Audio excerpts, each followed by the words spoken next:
Good morning. এখন বাজে সকাল ৯টা। আমি আর ভাই একসাথে আজকে চা খাচ্ছি। তারপরে সকালবেলা টিফিনে খেয়েছিলাম হোয়াইট সস পাস্তা। এটা আমি আজকে বানিয়েছিলাম। এরপরে প্রচুর কিছু পার্সেল এসেছিলো, এই যে স্ট্রবেরি ফ্লেভারের কর্নফ্লেক্সটা আর রাগি পাউডারটা। আমিও ভাবছিলাম মাম্মাকে রাগি পাউডারটা একবার ট্রাই করাবো, ও খাচ্ছে কিনা।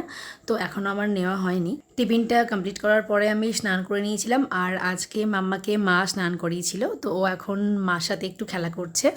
এরপরে মা কেটে দিল এক থালা আম, আর সেটা আমি খাচ্ছিলাম। আমি তো আম খেতে প্রচণ্ড ভালোবাসি। কে কে আমার মতো আম খেতে ভালোবাসো কমেন্টে জানিও। আর আজকে একটু চুলটা ট্রিম করিয়েছিলাম, বোনকে দিয়েই করিয়েছিলাম, কারণ চুলের নিচটা না অনেকটা নষ্ট হয়ে গিয়েছিল, তো ভাবলাম বাড়ি যাওয়ার আগে একটু করে নিই। এই যে চুলটা কাটার পরে এরকম লাগছিল।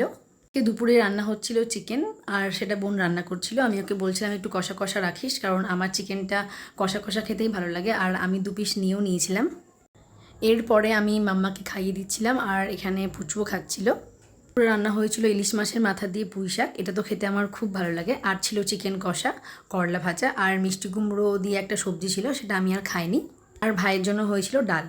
খাওয়া দাওয়া করার পরে ফ্রিজে দেখলাম আমুল কুল রাখা আছে, তো সেটা একটু খেলাম। তারপরে সন্ধ্যাবেলা খেয়েছিলাম দুধ চার বিস্কিট। আমি সাধারণত দুধ চা খাই না, কিন্তু এখানে এলে আমার দুধ চাটাই খাওয়া হয়ে যায়।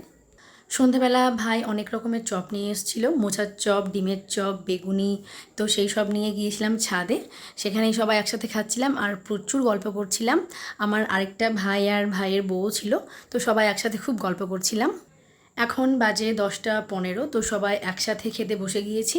খাবারে ছিল চিকেন কষা, রুটি, আম, আর মা সবজিও করেছিল, কিন্তু সেটা ভাই ছাড়া আর কেউ খায়নি। মাম্মা আর পুচুকে তো আগেই খাইয়ে দিয়েছিল বোন, এখন আমি ওরাকে ফ্রেশ করিয়ে রেডি করিয়ে দিয়েছি। আর দেখো এখানে মাম্মা ওর দাদাকে ক্রিম মাখাচ্ছে। তো চলো, আজকের ভিডিওটা এতটাই। ভালো লাগলে একটা লাইক করে দিও। টাটা।